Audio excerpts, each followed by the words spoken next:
বিলাসীপুৰত সুধা কণ্ঠক স্মৰণ শ্ৰদ্ধাঞ্জলি বন্তি প্ৰচলন অন্তৰংগ আলাপ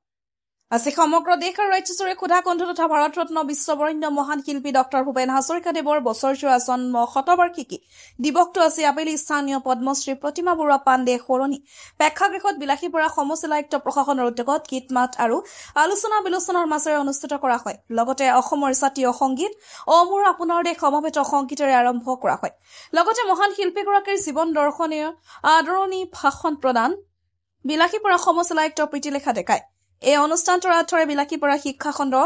বিষয়া মনোজ কুমাৰ ফুকনে অন্তৰংগ আলাপত ভাগ লৈ ক্ৰমে সামাজিক সংগঠনৰ নেতৃত্ব দিয়া দেৱব্ৰত ৰাজুলফে বাবলা থিয়েটাৰ জগতৰ লগত জড়িত আছাদ বিন মহম্মদ আলী চৰকাৰ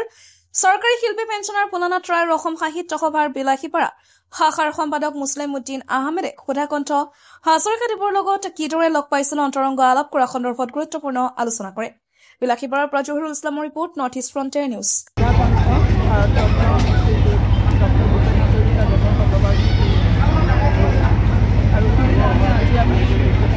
ৰাতিপুৱা 9 বজাত জিলা কাৰ্যালয় আৰু সমন্বয় আমাৰ কাৰ্যালয় আছে তাতে পুষ্পাঞ্জলি মাল্যাৰ্পণ বন্তি প্ৰজ্বলন কৰিছিলোঁ আৰু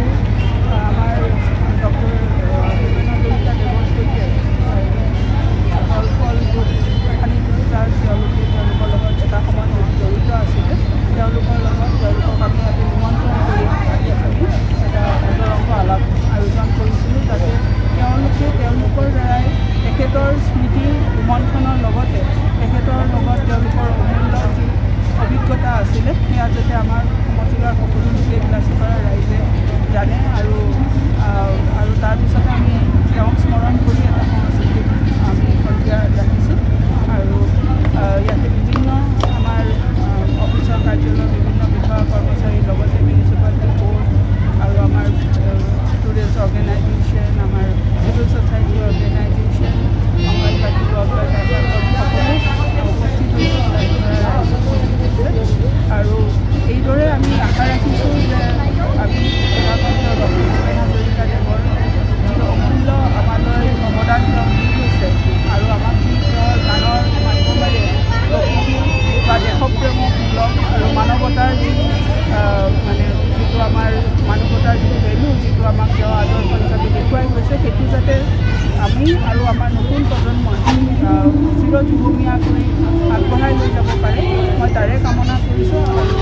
আশা ৰাখিছোঁ যে বিলাসীপাৰাৰ লগতে সমগ্ৰ অসমত ভাৰতৰ বিশ্বত তেওঁৰ নাম